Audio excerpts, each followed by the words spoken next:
সাইদ হলো বাংলাদেশের বাঙালি জাতির সবচেয়ে সাহসী প্রতীক।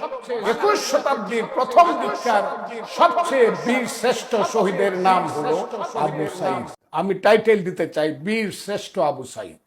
আবার এটাও বলতে চাই সে হলো রংপুরের ওই যে ব্রিটিশ বিরোধী আন্দোলনের নেতৃত্ব দিয়ে জীবন আত্মাহুতি দিয়েছিল যে নুরুল দ্বীপ, সে হলো নুরুল দ্বীপের উত্তরসূরি, সেই হলো নুরুল দ্বীপের সন্তান।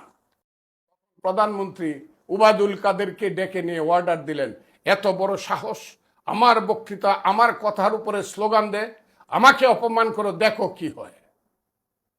উবায়দুল কাদের উনি একজন মুক্তিযোদ্ধা, কোন লেভেলের আমি বলবো না, তবে হ্যাঁ উনি একজন মুক্তিযোদ্ধার ট্রেনিংদারি লোক।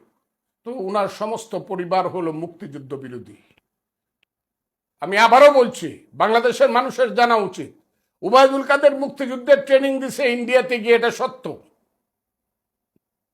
কিন্তু নোয়াখালীর সবাই জানে এবং সবাই বলে, এমনকি নোয়াখালীর যে এখনকার যে সদরের এমপি তিনিও বলছেন, এমনকি কিছুদিন আগে মারা গেছে, তার নাম হলো মাহমুদুর রহমান বেলায়েত।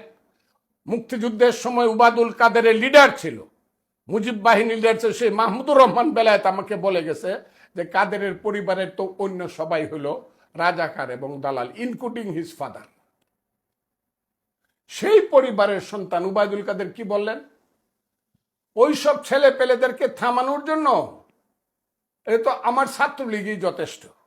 সেই ছাত্রলীগকে তিনি আদেশ দিলেন তাদেরকে থামানোর জন্য। আর এর সঙ্গে সঙ্গে জল্লাদের দরবার, যেখানে স্বরাষ্ট্রমন্ত্রী বসে থাকেন, মানুষে আমাকে বলে, আমি বলি না, মানুষ বলে স্বরাষ্ট্রমন্ত্রী নাকি মুক্তিযোদ্ধা। আমিও জানি উনি মুক্তিযোদ্ধা, খুব বড় লেভেলের না, ছোট লেভেলের একজন মুক্তিযোদ্ধা ছিলেন, কিন্তু জীবনে কোনোদিন রাজনীতি করে নাই, জীবনে কোনোদিন একটা স্লোগান দেয় নাই।